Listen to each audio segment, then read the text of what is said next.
여러분, 제가 통영성민교회 온 지 이제 반년 정도 되는 것 같습니다. 조금 지났죠? 안 지났습니까? 반년 정도 지난 것 같습니다.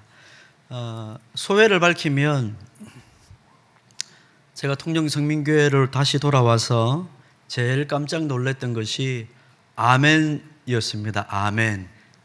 깜짝 놀랐습니다.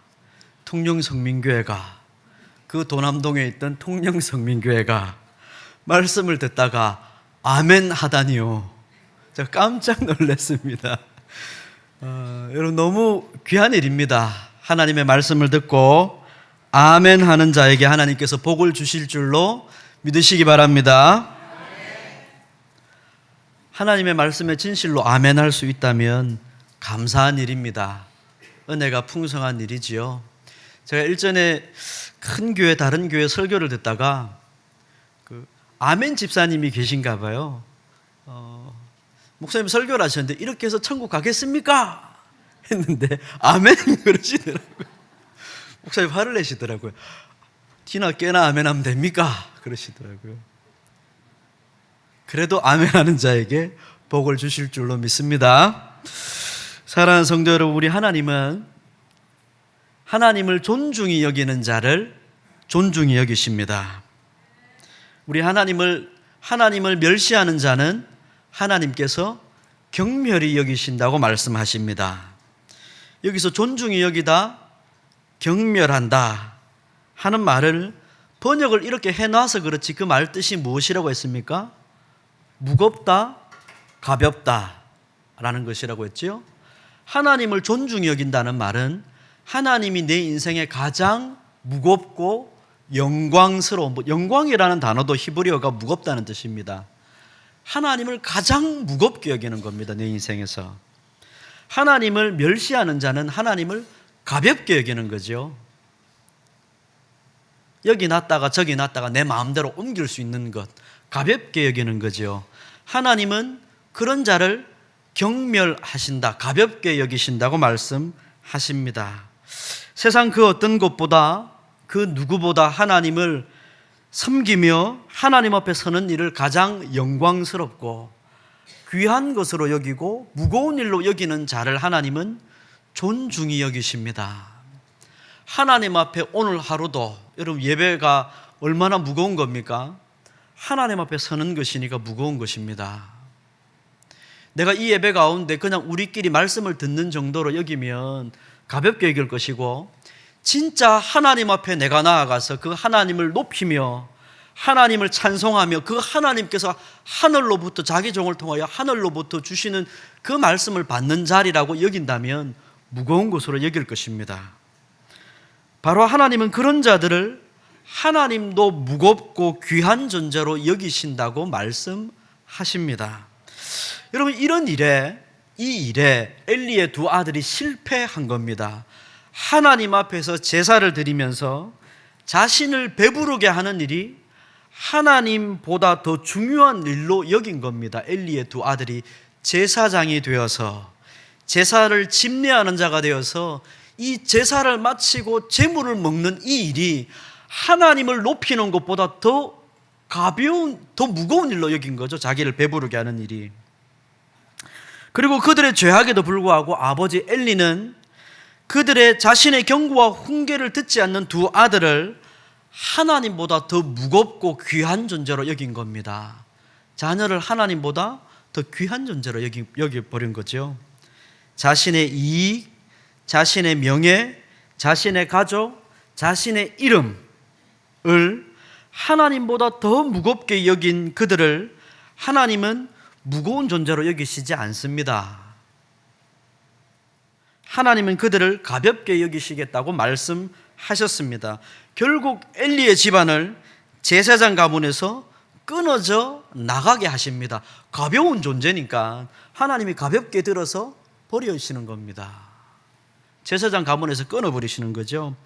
심지어 그 말씀조차, 하나님께 직접 심판을 받는 말씀조차도 직접 듣지 못할 정도로 귀가 어두워져 있는 엘리 대제사장이었습니다. 영적인 눈과 귀가 어두워져 있기 때문에 하나님은 이름 모를 선지자를 보내 엘리에게 심판의 말씀을 듣게 하셨습니다. 우리가 그 심판의 내용을 자세히 살펴보진 않았지만 결국 엘리 제사장의 후예들은 사울 왕 시대에 놉이라는 땅에서 제사장들이 사울에 의해 몰살을 당합니다. 그때 이 엘리 집안의 제사장들이 싸그리 다 죽습니다. 한 명만 겨우 도망쳐서, 아비아달이라는 제사장이 한 명만 겨우 도망쳐서 생명을 보존하는데, 그것도 나중에 되면 다윗의 때에 솔로몬 때가 되면 사독 계열의 제사장으로 대체가 됩니다. 그러니까 완전히 엘리 집안이 때가 되면 끊어져 버리게 되는 거죠. 하나님의 심판이라는 것은 무서운 겁니다, 여러분. 지금 내 당대에 하나님의 말씀이, 진짜 그 경고의 말씀이 이루어지지 않는다고 하더라도 그것을 가볍게 여기면 여러분 곤란합니다. 하나님의 심판이라는 것은 말씀 그대로 온전히 성취되는 겁니다. 그러니 하나님의 경고의 말씀을 가볍게 여러분 받지 마시기 바랍니다. 하나님을 존중히 여기는 자를 하나님도 여러분 존중히 여겨주실 겁니다. 하나님 말씀을 무겁게 받으시는 여러분이 되시기를 바랍니다. 하나님을 멸시하던 홈리와 비느하스, 또 그 아들, 하나님보다 더 무겁게 여겼던 그 아들을 하나님보다 더 무겁게 여겼던 엘리, 하나님의 심판을 받았습니다. 하나님은 그들을 가볍게 던져버리셨습니다. 그러면 이제 우리는 이 말씀에 이어서 하나님을 존중히 여긴다는 게 구체적으로 뭘 말하는 건지 살펴봐야 되지 않겠습니까? 하나님을 존중히 여긴다는 게 구체적으로 뭘 말하는 겁니까? 우리가 잘 아는 대로 사무엘이 살았던 시대는 사사시대입니다. 사사시대의 맨 끝자락에 삼손 같은 사람들이 있고 사무엘 같은 사람들이 있었습니다. 그러니까 성경의 순서상으로는 끊어져 있지만 이 시기상으로는 사실은 비슷한 시대입니다. 삼손, 사무엘, 다른 시대가 아닙니다. 사무엘이 살았던 시대는 사사시대였죠. 여러 번 언급했지만 사사시대의 특징은 왕이 없어서 백성들이 자기 생각에 옳은 대로 마음대로 살았던 시대였습니다. 왕이 있었다면, 또 왕을 백성들이 진정으로 따랐다면 자기 마음대로 살 수 있을까요? 여러분, 가정을 한번 돌아가셔서 가정을 한번 잘 생각해 보십시오. 자녀가 부모를 진짜 존중하고 부모를 귀하고 무거운 분으로 여긴다면 여러분, 자녀가 부모의 말을 가볍게 여길 수 있습니까? 자녀가 부모의 말을 귀뚱으로도 듣지 않고 돌아서는 자녀를, 누가 이 자녀를 부모를 존중히 여기는 자로 생각하겠습니까? 왕이 있었다면, 왕을 진정으로 따른다면 어떻게 자기 눈에 옳게 보이는 대로 백성들이 살아갈 수 있었겠습니까? 왕의 뜻대로, 그 왕의 지시대로 살았겠지요. 순종하며 살았을 겁니다. 그러나 이 사사시대의 사람들은 하나님을 왕으로 모시며 살기를 거절했습니다. 형식상으로 하나님께 제사를 드렸고 하나님의 백성이라고 스스로 자부는 하지만 정작 하나님의 말씀을 따르지는 않았습니다. 그래서 이들에게는 한 가지 꼭 필요한 것이 생겨버렸습니다. 무엇이냐면 하나님을 참된 왕으로 섬기며 하나님의 뜻을 온전히 들어서 그 뜻대로 하나님의 백성들을 다스릴 인간 왕이 필요해져 버린 겁니다. 하나님의 백성들을 다스릴 하나님의 대리자 인간 왕이 필요해져 버린 거죠. 성경 사무엘상은 바로 그 왕이 하나님의 백성들에게는 이런 왕이 필요하다는 것을 가르쳐주는 성경입니다. 너희들에게는 하나님의 뜻을 온전히 이해하고 그 뜻을 따라 너희들을 다스릴 인간 왕이 필요하다는 것을 가르쳐주는 성경이죠. 그리고 그 왕은 어떤 존재며 어떻게 백성들을 인도하는지를 보여주는 성경이 사무엘상합니다. 우리가 잘 아는 다윗 왕이 바로 그 사람이죠. 더 나아가 이 사무엘상은 결국 우리에게는 우리의 왕이신 예수 그리스도가 우리 인생에게는 정말 필요한 분이라는 것을 분명하게 보여주는 성경입니다. 우리는 본성적으로 하나님을 왕으로 모시기 싫어하는 사람들입니다. 그런 우리를 하나님이 구원하셔서 하나님 자녀로 삼아주셨고 이제 하나님의 뜻대로 살아가는 우리 인생 가운데 하나님의 뜻을 따라 우리를 다스릴 왕이 필요하다는 것을 가르쳐주는 성경이죠. 그게 사무엘상입니다. 하나님의 백성들에게는 이런 지도자가 필요합니다. 하나님의 뜻을 분명하게 이해하고 그 뜻을 따라 우리를 다스릴 지도자가 필요하죠. 그게 예수 그리스도입니다. 이 사사시대에는 바로 그런 지도자, 그런 왕이 필요한 시대였습니다. 그래서 하나님은 사무엘이라는 걸출한 사람을 세워서 이 사람을 통해 하나님은 진실하고 진정하고 순전한 왕 다윗을 왕으로 세우는 길로 역사가 흘러가는 것이었습니다. 이게 하나님의 뜻이죠. 그 과정에서 하나님은 과도기적으로 아직 왕이 세워지기 전이니까 사무엘을 통해 왕처럼 다스리게 하신 겁니다. 이스라엘의 사사여 왕처럼 이 사무엘을 통하여 백성들을 통치하게 하신 것이죠. 바로 그 사람, 하나님의 사람, 하나님의 마음에 합한 사람 다윗을 왕으로 세우시는 것이 하나님의 뜻입니다. 그리고 다윗만 하나님의 마음에 합한 것이 아니라 사무엘도 하나님의 마음에 합한 사람입니다. 하나님의 백성을 온전하게 다스리는 왕은 다 하나님의 마음에 합한 사람이죠. 사무엘이 하나님의 이제 부름을 받습니다. 오늘 말씀은 당시 시대를 설명을 하는데 사사기와는 조금 설명이 다릅니다. 사사시대의 사사기는 왕이 없었다고 했는데 오늘 말씀은 조금 다르게 설명을 하죠. 1절 말씀을 우리 같이 한번 읽어볼까요? 이 당시 시대를 이렇게 표현을 합니다. 1절 말씀 읽겠습니다. 시작. 아이 사무엘이 엘리 앞에서 여호와를 섬길 때에는 여호와의 말씀이 희귀하여 아멘. 사사기에는 왕이 없었기 때문에 사람들이 자기 소견에 옳은 대로 행했다고 말을 합니다. 근데 사무엘상은 뭐라고 말하냐면 여호와의 말씀이 희귀하여서 이상이 흔히 보이지 않는 시대였다고 말을 합니다. 여러분 이 두 말을 요약을 해서 합쳐버리면 이런 뜻이죠. 하나님을 왕으로 섬기지 않는 자에게는 무엇이 희귀해지냐면 여호와의 말씀이 희귀해집니다. 다시 한번 말씀드리겠습니다. 하나님을 왕으로 모시지 않는 사람에게는 하나님의 말씀이 희귀해집니다. 하나님께서 더 이상 그들에게 말씀을 들려주시지 않는다는 뜻도 되겠지만 하나님께서 그들에게 선지자를 보내어도 더 이상 그들이 하나님의 말씀을 듣지 않는 시대였다는 뜻입니다. 하나님의 말씀이 희귀해졌다는 것은 두 가지 가능성이 있지 않습니까? 하나님이 말씀을 주시지 않은 것. 또 하나의 가능성은 하나님이 선지자를 통해 아무리 말을 해도 백성들의 귀가 닫혀서 말씀을 듣지 않는 것. 두 가지 가능성이 있지요. 저는 후자라고 생각합니다. 물론 전자도 해당됩니다. 항상 하나님은 타락의 시대에 하나님의 말씀을 희귀하게 만들어 버리시는 역사를 행하셨기 때문에 그렇습니다. 엘리의 두 아들의 경우를 한번 생각을 해보십시오.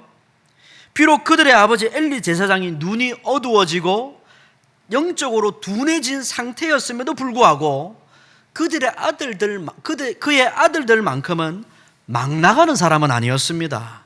그만큼 악인은 아니었죠. 그래서 두 아들의 악행을 듣고 그들을 불러서 아들을 불러 책망을 하죠. 그런데 두 아들이 어떻게 합니까? 듣지 않습니다. 귀를 닫아버립니다. 귀를 닫죠. 이게 하나님의 말씀이 희귀해진 겁니다. 우리 시대는 어떻습니까? 우리 시대도 여러분 유튜브나 TV를 틀면 설교가 넘쳐납니다. 근데 사람들이 잘 듣지 않습니다. 잘 듣지 않습니다.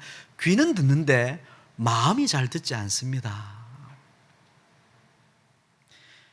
엘리 아들은 말씀을 듣고도 그들의 마음에서 하나님의 말씀이 희귀해지는 것을 경험한 겁니다. 귀 바깥에서는 말씀이 많은데 마음에서 하나님의 말씀이 희귀해지는 거죠. 그렇기 때문에 그들에게는 이상이 보이지 않습니다. 이 이상이라는 말은 여러분 동그라미를 한번 치시면 좋을 것 같은데요. 이 단어는 하존이라는 히브리어 단어입니다. 다른 곳에서는 뭐라고 번역하냐면 묵시라고 번역을 합니다. 묵시. 비전이죠. 하나님이 보여주시는 것, 뭐 하나님 들려주시는 것도 보여주시는 거죠. 귀로 들어서 하나님 보게 하는 거죠. 우리가 하나님의 심판을 말씀으로 들었기 때문에 우리가 영적인 눈으로 보는 것 아닙니까? 세상이 완성이 되면, 이 세상이 마지막이 되면 이런 심판이 있을 거다 보는 것 아닙니까? 하나님의 말씀이 귀가 닫히면 이상이 보이지 않습니다. 어떻게 될지, 내 인생은 어디로 흘러가는지, 세상은 어떻게 되는 것인지. 여러분 생각하시는 잠언 29장 18절, 묵시가 없으면 백성이 방자에 행한다, 이 같은 단어입니다. 하나님이 말씀이 희귀해지면 이상이 보이지 않고 하나님의 말씀이 가르치는 바가 보이지 않으면 백성들이 방자해지는 겁니다. 마음대로 살게 되는 겁니다. 잠언 29장 18절이 그런 뜻입니다. 묵시가 없으면 백성이 방자해진다는 말이 그런 뜻이죠. 여호와의 말씀이 희귀해지고 묵시가 사라지면 백성들은 자기 소견에 옳은 대로 행하게 되는 겁니다. 여러분 그렇지 않습니까? 세상이 어떻게 흘러갈지를 알면 여러분 우리 삶이 이미 다 결정됩니다. 여러분 눈이 휘둥그레지는 그런 얘기를 하나 해드릴까요? 여러분 중림 지나서 광도 아시죠? 광도 지나면 무슨 땅인지 제가 잘 모르겠습니다. 그 땅이 내일 되면 100배로 돈이 오를 겁니다. 부동산. 여러분 그러면 어떻게 하시겠습니까? 여러분이 갈 길은 정해져 있는 겁니다. 정해져 있는 거죠. 마음대로 살지 않습니다. 하나님의 말씀이 귀에 들리고 그 말씀이 내 눈이 보는 것을 결정하게 되면 여러분 우리 삶은 결정되는 겁니다. 말씀이 사라지고 말씀이 들리지 않고 묵시가 희귀해지니까 보이지 않게 되니까 우리 삶이 방자해지는 겁니다. 어떻게 살아야 되는지 모르겠고, 그러니까 우리 생각대로 살고 마음대로 살고 사람들이 다 각자의 삶대로 사는 겁니다. 얼굴에 웃음꽃이 피시네요. 그 땅을 사시지 않았는데도 이미 얼굴에 웃음꽃이 핍니다. 이미 우리가 부자가 된 것 같죠, 여러분? 백성들은 하나님의 말씀이 희귀해졌고 묵시가 사라지니까 자기 소견에 옳은 대로 행하게 되었습니다. 이런 시대입니다. 사사시대. 이런 시대에 하나님께서 사무엘을 부르시기 시작합니다. 하나님의 말씀에 귀를 닫고 점점 그들 영혼 속에서 말씀이 희귀해지며 묵시가 사라져 자기 뜻대로 살아가는 사람들의 시대에 하나님을 존중히 여기는 사람을 하나님은 지금도 찾고 계시는 겁니다. 하나님이 그 밤에 어린 사무엘에게 찾아와서 그를 부르십니다. 오늘 이 밤에, 오늘 여러분 집에 돌아가셔서 밤이 되면 귀를 열고 잘 들으시기 바랍니다. 하나님이 여러분의 이름을 부르실지 모릅니다. 그렇다고 여러분 남편 귀에다가 속삭이지 마십시오. 하나님은 사무엘을 부르십니다. 성소에 찾아오시죠. 제사장의 눈은 어두워질 대로 어두워진 형편입니다. 눈은 육신의 눈이 아니라 영적인 눈을 말합니다. 영적인 눈이, 제사장의 눈이 가려져 있죠. 하나님의 말씀이 들리지 않습니다. 하나님의 성소에서 제사장의 눈과 귀마저 닫혀 있습니다. 그러나 하나님의 등불이 아직 꺼지지 않았다고 말을 하죠. 물론 하나님의 등불은 하나님의 법대로라면 꺼질 수가 없는 겁니다. 제사장이 항상 불을 밝혀야 되기 때문에 끌 수가 없는 겁니다. 그러나 제사장이 타락하면 꺼질 수도 있지요. 그러니까 아직 하나님의 등불이 꺼지지 않았다는 말은 소망이 아직 있다는 말입니다. 이스라엘 백성들 가운데 아직 소망이 남아있다는 거죠. 아직 꺼지지 않은 그때에 여러분 그곳에 사무엘이 누워 있었습니다.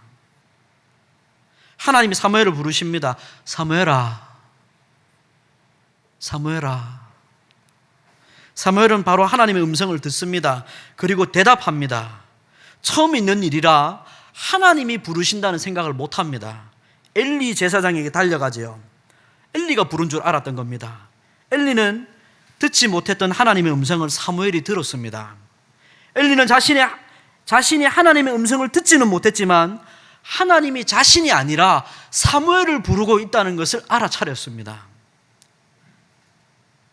나는 못 들었지만 사무엘이 들었다는 것을 엘리 제사장이 깨달았습니다. 그래서 사무엘에게 일러줍니다. 9절 말씀을 보십시오. 엘리가 사무엘에게 이르되 가서 누웠다가 그가 너를 부르시거든 네가 말하기를 여호와여 말씀하옵소서 주의 종이 듣겠나이다 하라 하니 이에 사무엘이 가서 자기 처소에 누우니라. 말씀하시는 하나님의 음성을 들을 때, 하나님의 말씀 앞에 설 때 여러분 우리는 우리 자신이 누구인지를 드러냅니다. 하나님의 말씀을 듣는 자리에서 우리는 우리 자신이 어떤 사람인지가 드러나는 겁니다. 하나님의 말씀의 무거움을 알고 그 앞에서 자기가 종이 되는 사람이 있습니다. 하나님의 말씀이 무거운 줄 알고 그 말씀 앞에 하나님 말씀하십시오, 종이 듣겠습니다 하는 종이 되는 사람이 있습니다. 무거움 앞에서 자신을 한껏 낮추어 말씀하는 거죠. 종이 듣겠습니다, 말씀해 주십시오. 바로 이런 사람이 하나님을 존중히 여기는 사람입니다. 하나님의 말씀이 무거운 줄 알고 그 말씀이 자기를 눌러서 낮추는 겁니다. 그 하나님의 말씀 앞에 자기를 낮춰서 하나님 듣겠습니다, 하나님 말씀 앞에 자기를 낮추어서 귀를 열고 하나님의 말씀을 놓치지 않으려고 애를 쓰는 사람, 그 말씀이 나를 살찌우고 하나님의 음성만이 나를 복되게 한다는 사실을 믿는 사람, 바로 그가 이 밤에 하나님께서 성소에서 찾으시는 사람입니다. 바로 이런 사람이 하나님께서 이 밤에 성소까지 찾아오셔서 멀쩡하게 제사장 밖에 누워 있는데 성소까지 들어오셔가지고 여기서 하나님께서 찾으시는 사람인 것입니다. 하나님 이런 사람을 찾으시는 거죠. 온 천하 만물을 창조하신 능력의 하나님은 능력이 부족하신 분이 아닙니다. 능력이 많은 자를 필요하신 게 아니죠. 하나님은 능력 많은 자를 필요로 하시지 않습니다. 이 세상 만물을 자신의 지혜로 창조하신 하나님이 지혜가 부족해서 똑똑한 사람 찾으시는 게 아닙니다. 하나님은 다만 겸비한 마음으로 하나님의 말씀 앞에 자신의 귀를 닫지 않는 자, 그 마음을 열고 하나님의 말씀 앞에 귀를 기울이는 자, 듣는 자를 하나님은 찾으시는 겁니다. 훗날 여러분, 왜 사울이 아니라 다윗이, 왜 사울이 아니라 다윗이 하나님의 마음에 합한 자라 여김을 받고 왕으로 세움을 받습니까? 왜 사울이 심판을 받고 왕위에서 폐위를 당합니까? 여러분, 우리가 잘 알고 있지요. 그때에 하나님이 정확하게 이렇게 말씀하십니다. 사무엘이 이르되 여호와께서 번제와 다른 제사를 그의 목소리를 청종하는 것을 좋아하심같이 좋아하겠습니까, 여러분? 순종이 제사보다 낫고 듣는 것이 수당의 기름보다 나으니 이는 거역하는 것은, 하나님의 말씀을 가볍게 여기고 그 말씀을 거역하는 것은 점치는 죄와 같고, 완고한 것은, 하나님의 말씀 앞에서도 내 마음을 완고하게 하는 것은 사신 우상에게 절하는 죄와 같습니다. 왕이 여호와의 말씀을 버렸으므로 왕도 당신을 버렸습니다. 하나님은 제사보다 듣는 것을 더 원하십니다. 제사를 드리지 말라는 게 아닙니다. 형식적인 제사로 하나님께 나와왔던 홈리와 비나스, 엘리의 두 아들의 신앙을 하나님은 멸시하시는 겁니다. 제사를 내가 원하는 게 아니다. 내가 받을 제사가 없어가지고 이런 제사를 받으려고 하는 게 아니다. 하나님 앞에서 듣는 자가 참된 제사를 드리는 자입니다. 하나님의 말씀을 들을 때 그 말씀에 순종하는 자가 참된 제사를 드리고 있는 겁니다. 사울도 이 일에서 하나님을 멸시하는 자였습니다. 하나님을 멸시하는 자를 하나님은 경멸히 여기신다고 했지요. 사울이 하나님의 말씀을 멸시한 겁니다. 여호와의 말씀을 버렸기 때문에 하나님도 사울을 버렸다고 하셨습니다. 사랑하는 성도 여러분, 하나님을 존중히 여기며 그 하나님을 인생의 가장 귀한 분으로 여기시는 우리 통영성민교회 성도 여러분, 아멘 하시기 바랍니다. 여러분이 정말 그런 사람이 되기를 제 마음 진심으로 정말 원합니다. 하나님의 말씀 듣는 일을 그 어떤 것보다 귀하고 무거운 것으로 여기시는 사랑하는 통영성민교회 성도 여러분, 하나님 앞에서 항상 열린 귀를 가지고 나아오시기 바랍니다. 귀를 열고 듣는 자가 되시기를 바랍니다. 하나님은 겸손한 마음과 듣는 귀와 순종하는 우리의 삶을 정말 기뻐하십니다. 그럴 때 여러분을 하나님은 정말 귀한 자로, 무거운 자로 저와 여러분의 삶을 여겨주실 줄로 믿으시기 바랍니다. 이 한 주 동안 이 복된 삶을 사셔서 하나님이 찾으시는 참된 예배자가 되시기를 주님의 이름으로 축복합니다. 기도하겠습니다. 자비로우신 우리 하나님 아버지, 하나님을 존중히 여기는 자를 하나님도 존중히 여기신다는 말씀을 붙들고 아버지 이 한 주도 살아가기로 결단합니다. 우리 모든 성도들에게 하나님의 말씀을 참되게 진심으로 듣는 자, 그 말씀을 들은 것을 무거운 것으로 여기고 삶으로 순종하여 하나님께 나아오는 자, 하나님 얼마나 크게 기뻐하시고 받으시는 줄 주님, 우리가 하나님의 말씀으로 바라보게 하시고 바라본 대로 살아가게 하셔서 하나님께서 찾으시는 참된 예배자가 될 수 있도록 우리를 축복하여 주옵소서. 우리 구주 예수 그리스도의 이름으로 기도합니다. 아멘.